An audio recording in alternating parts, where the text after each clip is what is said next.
Salut les artistes, c'est Kathleen Anime et j'espère que vous allez bien. On se retrouve aujourd'hui pour une nouvelle vidéo et je vais vous parler d'un pilier du cinéma et de l'animation, Timothy Walter Burton, alias Tim Burton.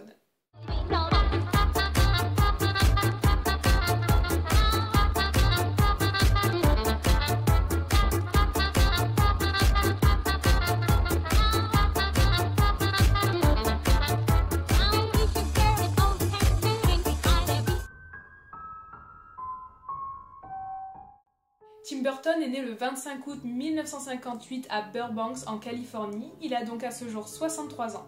Très tôt adepte du fantastique, c'est tout naturellement que ses influences viennent d'Edgar Allan Poe, un romancier, poète, critique littéraire de l'époque. Tim Burton a un petit frère et il est l'union de Jean Burton et de Bill Burton travaillant à l'époque pour un parc d'attractions et Jean dans une boutique de souvenirs. Attiré par les salles obscures du cinéma où il peut revoir ses films préférés, ses films avec des monstres comme Frankenstein, il passe le plus clair de son temps dans les salles de cinéma. Il est connu comme un enfant à l'époque solitaire, peu sociable et introverti. Adepte des films fantastiques, d'action ou d'horreur, il est également fan d'un acteur qui s'appelle Vincent Price et visionne tous ses films. Très rapidement, Burton comprend que son univers est dans le secteur du cinéma. Il va donc s'orienter là-dedans. Il est en plus de ça très doué en dessin, donc il va beaucoup dessiner et créer ses propres courts-métrages, ses propres animations. D'ailleurs, il crée des petits films d'animation et des courts-métrages à rendre en devoir à ses professeurs d'école. En grandissant, il intègre la California Institute of Arts, une école privée, une école d'art, grâce à une bourse étudiante qu'il a pu toucher. Et c'est une école qui est créée par Walt Disney en 1961 et qui ouvre ses portes en 1962. Très tôt, il se fait remarquer par les studios Disney, notamment grâce à l'un de ses courts-métrages qui est L'attaque du céleri monstrueux en 1979. À l'époque, le studio est en déficit, en manque de personnel et a besoin de redorer son image. Burton va donc accepter la proposition du studio et va commencer à travailler pour Disney. En 1979, il participe à la réalisation de Rox et Rookie. Mais très tôt, Burton va ressentir un malaise dans le studio car il ne se sent pas à sa place, il ne se sent pas libre de créer et a un univers qui est complètement différent du style de Disney tout simplement. Il est plus basé sur l'horreur, la noirceur, les comédies et Disney est quelque chose de beaucoup plus enfantin, très gai, très coloré, donc il se retrouve très peu dans l'univers de Disney. Cependant, grâce à ce job, il a pu travailler sur des projets plus personnels en parallèle, tels que le poème de L'étrange Noël de Monsieur Jack. En 1982, il réalise Vincent, son premier court-métrage, dont la narration est réalisée par son acteur préféré, Vincent Price. Son film est projeté en 1983 au Festival du film d'animation d'Annecy et remporte le prix de la critique. Il fera 3 autres festivals, Londres, Seattle et Chicago, et en ressortira avec 2 autres prix. Il sort en avant-programme Tex en 1982 et travaille également sur son projet L'étrange Noël de Monsieur Jack qui verra le jour 10 ans plus tard. Au bout de 2 semaines de projection, la production décide de retirer en avant-programme Tex des écrans parce que le film est jugé beaucoup trop noir, beaucoup trop triste, en décalage avec l'univers du studio. En 1984, il met en scène Frankenweenie. Il a pu s'inspirer de son enfance à Burbank pour pouvoir le réaliser. Les dirigeants du studio Disney reviennent sur leur décision de mettre en avant-programme ce film pour la réédition de Pinocchio. C'est alors que Burton décide de quitter le studio Disney parce qu'il ne se voit plus évoluer au sein de cette structure. En 1985, il décroche un poste de réalisateur chez le studio Warner Bros.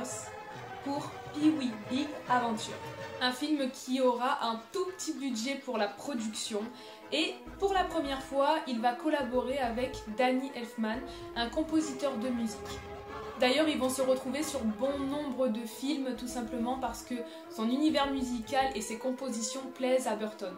Pee-wee Big Adventure est le premier long métrage de Tim Burton et divise la critique.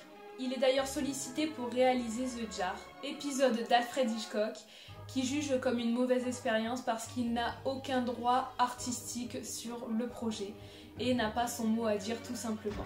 Aucune liberté artistique.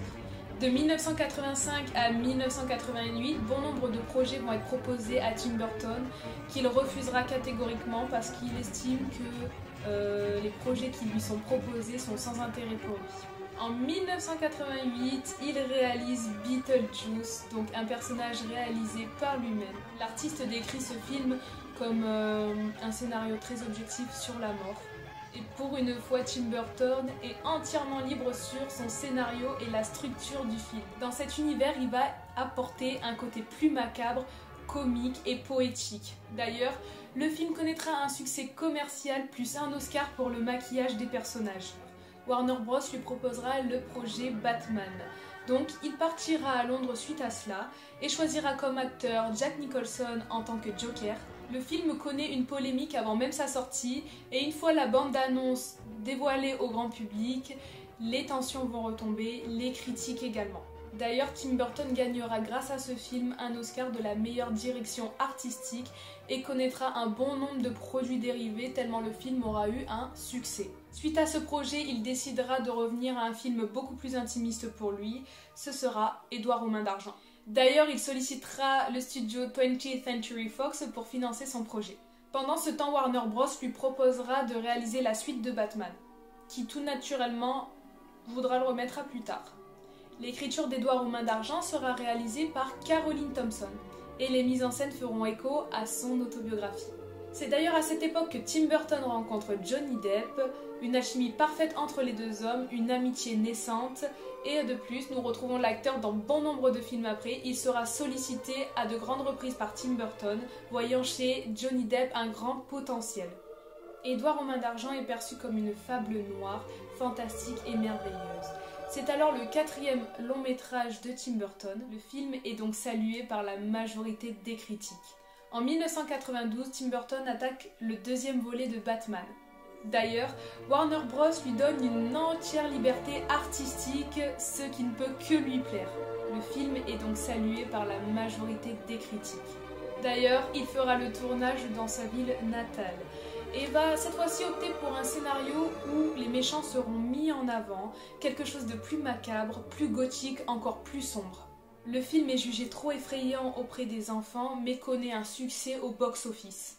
Il met en avant le pingouin, le méchant principal du film, interprété par Danny DeVito. Et l'année suivante, tenez-vous bien, l'étrange Noël de Monsieur Jack voit le jour. N'oubliez pas que ce film d'animation vient à la base d'un poème écrit 10 ans en arrière et c'est une animation qui est faite image par image, donc autant vous dire que ça prend énormément de temps à la conception. Le film verra le jour en 1991 sous la direction du studio Disney car il est propriétaire du poème de l'étrange Noël de Monsieur Jack. Tim Burton peut enfin exposer son univers au grand jour et montre sa passion pour la fête d'Halloween dans ce film. Danny Elfman va composer l'intégrité des musiques du film d'animation qu'il va transformer en comédie musicale. Entre-temps, le film d'animation Vincent va ressortir en avant-programme. En 1994, Tim Burton va mettre en scène Ed Wood. Il sollicitera de nouveau Johnny Depp pour faire le rôle principal et le film sera tourné intégralement en noir et blanc. Et malgré un important travail et énormément d'investissement, le film sera un échec commercial. La composition musicale sera réalisée cette fois-ci par Howard Shore, tout simplement parce que Danny Elfman et Tim Burton se sont un petit peu pris la tête et ont eu des désaccords sur le dernier projet en commun qui était l'étrange Noël de Monsieur Jack. Le film reçoit cependant 2 Oscars mais ne s'inscrit pas au box-office. Sélectionné au Festival de Cannes en 1995, Burton repartira sans prix, sans récompense cette fois-ci. Et partira sur un nouveau projet qui sera Mars Attack, qui va donc donner un côté et un aspect ringard qui sera volontaire à ce film. Basé sur le jeu de cartes Tops, le scénario sera réalisé par Jonathan Gibbs. Le but étant de retrouver un style un petit peu science-fiction des années 50, soit des effets spéciaux qui sont pas terribles, mais totalement volontaires de la part de l'artiste. Très éloigné au final de son style gothique et expressionniste. Au final, le film n'emballe ni la critique ni le public et n'aura qu'un succès en France. Pour lui, ce sera donc son 2e échec commercial. Mais suite à ça, Danny Elfman décide de revenir et les 2 artistes vont décider de retravailler ensemble et ne se quitteront plus. En 1997, il fait partie du jury du 50e Festival de Cannes. Il écrit un recueil de poèmes. La triste fin du petit enfant huître et d'autres histoires, qu'il illustrera lui-même parce que, je vous le rappelle, Tim Burton est doué en dessin. Nouveau projet, Superman Lives, qui est interrompu en 1998 et dont l'acteur principal devait être Nicolas Cage. La même année, la publication de son recueil est réalisée. Tim Burton est sur un nouveau projet, l'adaptation d'une nouvelle d'Edgar Allan Poe, La chute de la maison de Usher, et Sweeney Todd. En parallèle, il travaille sur le scénario de Sleepy Hollow, un projet sombre avec de l'humour noir et gothique. Le tournage se déroule en Angleterre et grâce à ce projet, Tim Burton renouera avec le succès de la critique et commercial. Sa sortie s'effectuera en 1999 et connaîtra un succès international et un Oscar pour la direction artistique. En 2001, il réalise le remake de La planète des singes. Pendant le tournage, il se sépare de Lisa Marie, qui est sa première compagne, avec qui il a été fiancé pendant 8 ans, et rencontre Helena Bonham Carter, sa compagne, qui incarnera énormément de personnages dans bon nombre de ses films. La planète des singes connaît un bon résultat. En 2003, le studio Columbia le contactera pour mettre en scène le film Big Fish. En 2005, il concrétise un projet de plus de 15 ans qui est Charlie et la chocolaterie. Le tournage se fera à Pinewood Studio. Et pour la petite anecdote, 120 000 litres de chocolat sera fourni pour ce tournage par Nestlé. Nous voyons un autre côté de Burton dans ce film, un aspect plus coloré tout en retrouvant sa patte artistique. 4 mois plus tard, Les Noces funèbres apparaît sur nos écrans, il reçoit une critique plutôt favorable. Ce film d'animation est tout simplement génial et je vous le recommande parce que c'est vraiment mon coup de cœur. En janvier 2008, Sweeney Todd sort enfin sur nos écrans. Ce film est une adaptation d'une comédie musicale réalisée par Stephen Sondheim. Ce film reçoit un succès auprès de la critique mais un accueil très mitigé au niveau du public. Enfin, l'artiste décide de renouer avec les studios Disney pour réaliser Alice au pays des merveilles, premier film de Tim Burton qui a autant recours à des effets numériques. Le film sort aux États-Unis en mars 2010. Malgré les critiques très mitigées, le film rapporte énormément d'argent et fait un grand succès, surtout en France. Il réalise également énormément d'entrées.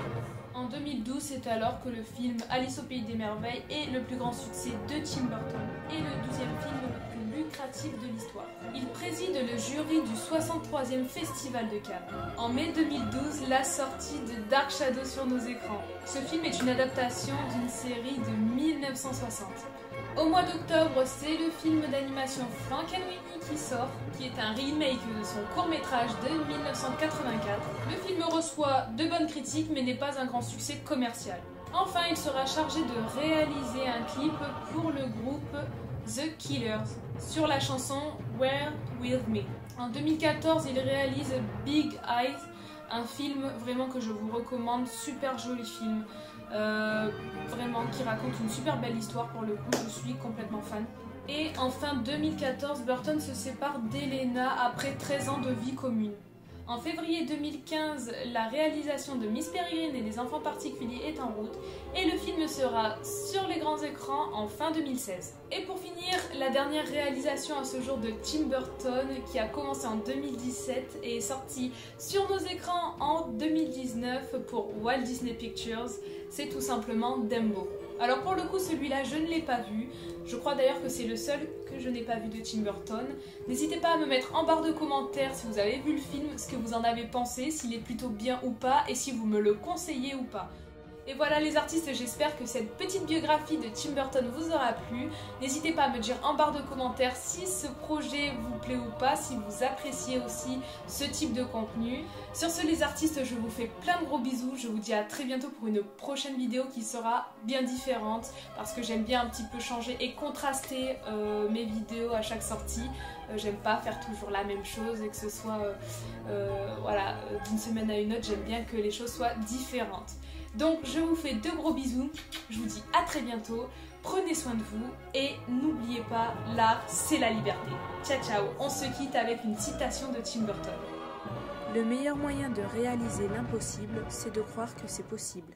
Tim Burton.